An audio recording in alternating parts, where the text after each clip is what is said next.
তারপরে হচ্ছে এই রাজা চামচাটা আসছে, রাজা চামচার বউটা আসছে মৌসুমী, ও নাকি পেডুল্লা। ও পেডুল্লা যদি হয়ে থাকে তাহলে ওর ধাক্কা লাগলো কিভাবে? ও লাইভে এসে তিশার পাশ থেকে বলতেছে যে আমার ধাক্কা লাগছে। তুই তো ভাই গাড়ি থেকে নামছিলি, তুই কি 7 তলায় আসছিলি? আর তোর পেটটা নিয়ে কি আসতে বলছে তোকে? এত শেষরা কেন তোরা ভাই, এত শেষরা কেন? তোকে আমি নিমন্ত্রণ করছি, দাওয়াত করছি কাট করে যে আমাদের বাসায় আস। আমাদের বাসায় রাজা আসছে, ইভেন আমার আম্মুর ভিডিওটা পর্যন্ত ও করছে। আমার আম্মুর ভিডিওটা করে সেইটা হচ্ছে আবার আপলোড করা হয়েছে। রাজার এত বড় সাহস কোথা থেকে আসে যে আমার বাসায় এসে আমার আম্মুর ভিডিও করছে? এত বড় সাহস কোথা থেকে আসে রাজার?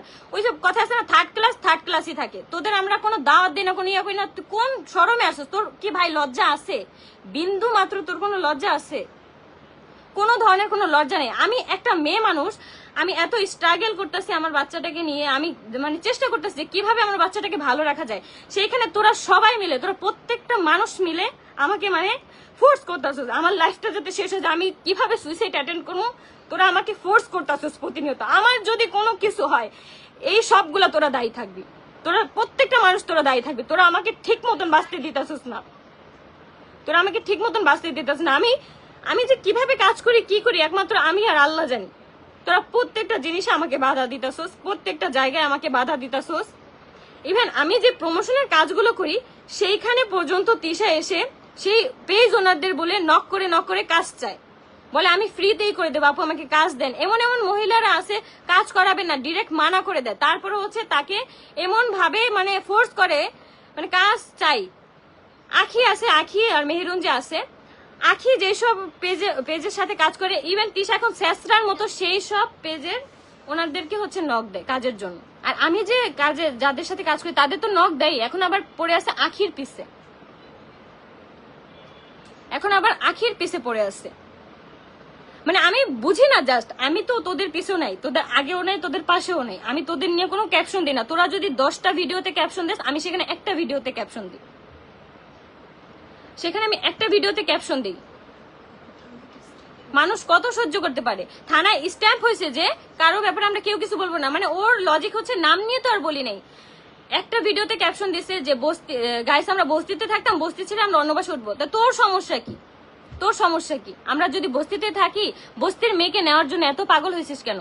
এত পাগল হয়ে গেছিস কেন? একদম পাগলের মতন হয়ে গেছে। ভিউ নাই, ব্যবসা নাই, ব্যবসা একদম পুরো ডাউন। এই জন্য মনে করে আমাকে নেওয়ার জন্য পাগল হয়ে গেছে। আমি এ পর্যন্ত ডিভোর্স পেপার আমার কাছে পাঠানোর পরে, আমার কাছে তো আসে নাই কারণ এটা যেহেতু আমাদের ওই অ্যাড্রেসে গেছে, ডিভোর্স পেপারটা আসার পরে আমাকে আর না হইলো 2 থেকে 3 বার আমাকে নেওয়ার জন্য তিশা রাহাত যেই পরিমাণ ফোর্স আমাকে করছে, যেই পরিমাণ ব্ল্যাকমেল আমাকে করছে, তোমাদের আমি কোনো কিছুই বলি না। আমি অনলাইনে এসে কিচ্ছুই বলি না। সেখানে মানে বাচ্চার দায় দেয়। বাচ্চাকে ওই বাসা থাকতে কেউ দেখতো না, আহাত একবেলা কোলেও নিত না বাচ্চাকে। বাচ্চাটা সেই কাজের লোকের উপরেই থাকতো। যেদিন আমাদের হচ্ছে স্ট্যাম্প করা হয়েছে, যে স্ট্যাম্প করা হয়েছে কিছুদিন আগেই, তো আমরা কেউ কাউকে নিয়ে কথা বলে না। তার পরের দিনই হচ্ছে শেষরার মতন আমার অ্যাডভোকেটকে ফোন দিয়ে বলে যে আপু এইভাবে আপু মানে মামলা করা হয়েছে, পাশের বাসার ওই ভুটকি তো মামলা করছে, তো আমরা চাই যে আখি বেঁচে যাক, আখির যাতে জেল না খাটতে হয় সেই ব্যাপারে আমরা আপনাদের হেল্প করতে চাই। আমরা একটু বাসায় আসতে চাই, আখির বাসায় এসে তারপর হচ্ছে আমরা সরাসরি সেই কাগজগুলো দেখাইতে চাই। কেন আমার যেন আমি যদি মামলা আমি সেটা বুঝবো। সে সেই কথা বলে আপুকে বলতেছে আপু আমরা এখন রওনা দিতেছি, আপনি প্লিজ এমন ভাবে কথা বললেন যাতে আখির সাথে আমাদের মিউচুয়াল হয়ে যায়। কেন? আমি তো তোদের সাথে যাইতে চাই না, তোর সংসারেও আমি থাকতে চাই না, তোদের মাঝখানেও আমি যাইতে চাই না। আমাকে নিয়ে কেন এখনো পর্যন্ত টানাটানি করা হইতেছে? আমি তো তোদের কারো কাছেই যাইতে চাই না, আমি আহাদের সংসার করতে চাই না। ওর মতন জানোয়ারের সাথে সংসার করার থেকে একা থাকা, সারা জীবন একা কাটায় দেওয়া অনেক ভালো। ওর মতন জানোয়ারের থেকে সংসার করে ও আজকে আমার মার সাথে কি রকম ব্যবহার করছে, বিশ্রী ব্যবহার করছে। আমার আম্মুর দিকে এরকম মানে আঙ্গুল তুলে তুলে কথা বলতেছিল। আহাত তোর কপাল ভালো, আমি যদি থাকতাম আজকে বাসায়, তোরে যে কি করতাম, তোর ওই আঙ্গুলটা আজকে থাকতো না। তোর আঙ্গুল নিয়ে তুই বাসায় যেতে পারতি না। তুই যে আঙ্গুল ঝুলে আমার মার দিকে দেখায় দেখায় কথা বলছিস না, তোর আঙ্গুলটা যে কই থাকতো শুধু আল্লাহ জানে উপরে। আর আমার এই মাই হচ্ছে আমার এই ছেলেকে এখন রাখে। তোরা একবেলা তোরা এই পর্যন্ত বলতে পারবি একটা দুধ কিনা দিছিস, একটা ডাইপার, কোন মাসের ভরণ পোষণের খরচ দিছিস? তোদের খরচ দেওয়ার কথা হচ্ছে এই মাসের 5 তারিখে, অক্টোবরের 5 তারিখ। হ্যাঁ, এই যে মাস আসবে সেটার 5 তারিখে দেওয়ার কথা। তোর ডেট আসুক সেই মোতাবেক তোরা দিয়ে দিবি। তোদের যদি এতই সমস্যা হয় যে আমরা ভরণ পোষণ দিতে পারবো না, এত নাটক করার কি দরকার ছিল ভাই? আমাকে বললেই হয়তো যে আমরা এসে ভরণ পোষণ দিতে পারবো না, আমাদের নিজেদেরই পেট চলে না, এই জন্য রাজা মৌসুমীকে নিয়ে আসছি, তারপরে হইতাছে আদার্স 203কে নিয়ে আসছি, আমাদের ভিউ ব্যবসা জমতাছে না, আমাকে বললেই হয়তো। হ্যাঁ, আর এই 203-এর নামে হচ্ছে আমি একটা জিডি করছি, সেই জিডির কারণে ওদের কিন্তু এই শাহালি থানায় ডাকানো হয়েছে। আমি কিন্তু কোনো কিছু অনলাইনে বলি না, পার্সোনাল টপিকে ডাকানো হয়েছে, সেখানে ওদেরকে সতর্ক করে দেওয়া হয়েছে। তো সেই 203 কিভাবে ড্যাং ড্যাং করে নাচতে নাচতে আমাদের বাসার এখানে আসছে। আমি যদি থাকতাম আজকে, খোদার কসম তোদের যে আমি কি যে করতাম, তোদের কপালটা ভালো যে আমি আজকে বাসায় নেই। তোরা এই যে আমার অনুপস্থিতিতে হচ্ছে তোরা আমার বাসায় এসে আমার মার সাথে এই বিহেভিয়ারটা করছিস। আমার মা একটা অসুস্থ মানুষ, সে আমার মার সাথে তোরা ধাক্কাধাক্কি করছিস। যখন আমার বাচ্চাকে চুরি করে নিয়ে যাইতেছিলি তখন কেন ভিডিও করছ না? ওই ভিডিওটা কেন আপলোড দিলি না?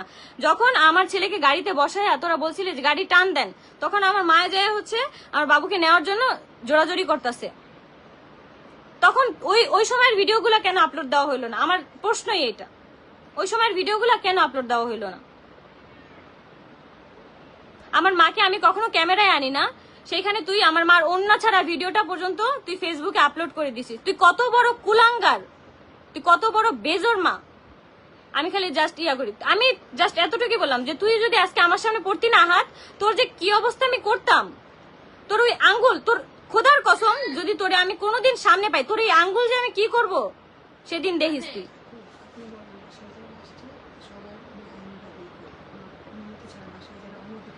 মানে আমার কথা হইলো আমার অনুমতি ছাড়া, যেখানে আমার কোনো সম্পর্ক নেই যাদের সাথে, অনুমতি ছাড়া শেষরার মতন এক একজন আমার বাসায় চলে আসছে, একদম শেষরার মতন। আমার ছেলেকে দেখতে আসছে, হ্যাঁ দেখা চলে যেতি, কেন এত কাহিনী করার কি দরকার ছিল? এলাকার মানুষজন, এলাকার মানুষগুলা কি তোদের দেখে নাই? এলাকার মানুষগুলো তো দেখছে যে তোরা কি কি করছিস আমার বাসায় এসে। তোরা জাস্ট এবার দেখবি যে এবার আমি কি কি করতে পারি, এবার খালি কি কি করতে পারি এটাই দেখবি। আর তিশার এত চুলকানি উঠছে যে তিশার কোনো ভিউ ব্যবসা নাই, এখন ব্যবসা ডাউন। এই দীপার বাসায় হচ্ছে সেম সিনক্রেট ওরা যা করছিল, দীপা যখন চলে গেছে, দীপার যখন ডিভোর্স হয়ে গেছে, তখন হচ্ছে দীপার বাসায় সেম কাহিনী করে দীপাকে কালার করছে, দীপার নাকি পরকীয়া ছিল, সেম আমাদের বাসায় এসে সেম কাহিনীটা করলো। আমাদের বাসায় খালি হচ্ছে এই মানে নিজেদের মানে রক্তাক্ত অবস্থায় বের হয় না, এটাই আর কি মেন ছিল। আর দীপার বাসায় হচ্ছে নিজেরাই হচ্ছে মাথা ফাটায়া নিজেরাই সবকিছু করে পুলিশদের খবর দিয়ে তারপর হচ্ছে ওই বাসা থেকে বের হয়ে আসছে। আজকেও সেই সেম একই নিয়তে আসছিল যে এই কাহিনী করে তারপর হচ্ছে আমাদের বাসা থেকে বের হয়ে যাবে। মানে এখানে এসে আমার ছেলেকে হাত নিয়ে একদম ডাইরেক্ট হচ্ছে আমার ছেলেকে গাড়িতে উঠাই ফেলছে, গাড়িতে উঠে বলতেছে মামা আপনি টান দেন, মামা আপনি গাড়ি টান দেন। এগুলো কোন ধরনের? এগুলো তোরা যদি বাসা দেখতে আসতে আমার ছেলেকে কেন 7 তলা থেকে নিচে নামানো হইলো? দৌড়ায় দৌড়ায় আমার ছেলেকে নিচে নামাইছে, তারপর হচ্ছে গাড়িতে উঠে বলে যে টান দিতে গাড়ি। আর এই থানা থেকে আমাদেরকে বলে দেওয়া হয়েছে যে মাসে